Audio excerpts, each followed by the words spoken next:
Hi everyone, my name is Tristan from the cpapstore.ca. Today we're going to be looking at the Inogen G4 portable oxygen concentrator. So this is the G4. It is very, very small. You can see it has a nice little carrying case here. This is the G5, quite a bit bigger. I'll take both out in a minute. But just to go over the carrying case here, we have the opening flap here. That's so you can use all of your controls up top. We have this latch, so you can take it out.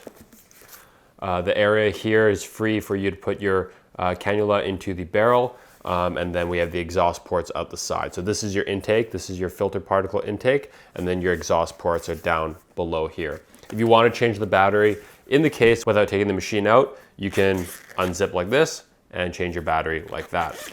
Now in this walkthrough video, I just want to show you some of the features of the Inogen G4. Okay, so we have the screen up top here, a plus, minus, and bell icon, as well as the power button there. And we'll go over that in a minute. Now, in terms of size, you can see that it's quite a bit, like I have no problems holding this one hand. This is a little bit harder. This is the G5 here. This is the G4 in this hand. So as you can see, it is quite a bit smaller.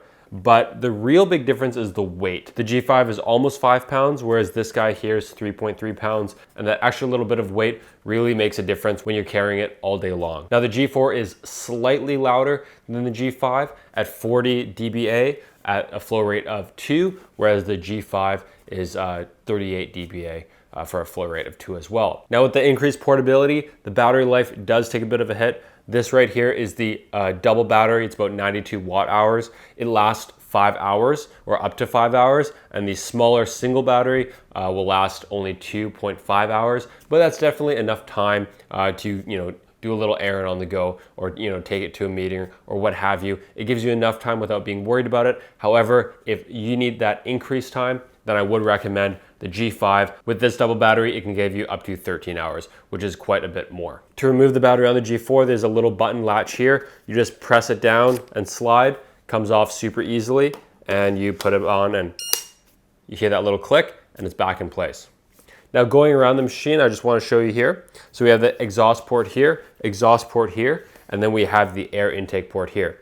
This air intake has a filter on it. This is the particle filter. You want to wash this at least once a week. Just rinse it off with some water, use a little bit of mild dish soap, and make sure you rinse it off again and let it dry, put it back on. Do not operate the machine without the particle filter. To take the filter off, similar to the battery, we just press down on this button here and take it off like that. Rinse it in some water, dry it, and put it back on just like so. And when you hear the click in place, you know you're good to go. When it's time to charge the G4, you have the DC input barrel jack on the back there, so you can charge it on the wall outlet. So this is the wall outlet that it comes with. As you can see, the barrel jack's here, charge it on the wall. Or you can also use the DC power input for a car. In order to turn on the Inogen G4, we're gonna click this power button here. You will see it start up with the Inogen logo. Then we have this minus and plus button here. It's on setting 3 right now. We can go down with the minus button,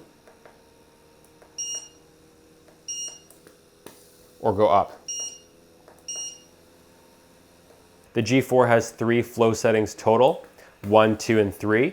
The flow rate ranges from 0.21 liters per minute to 0.63 liters per minute. The bell icon here is the alert function. You can turn it on and off. The bell icon or the alert button will turn the breath detection audible alert on and off.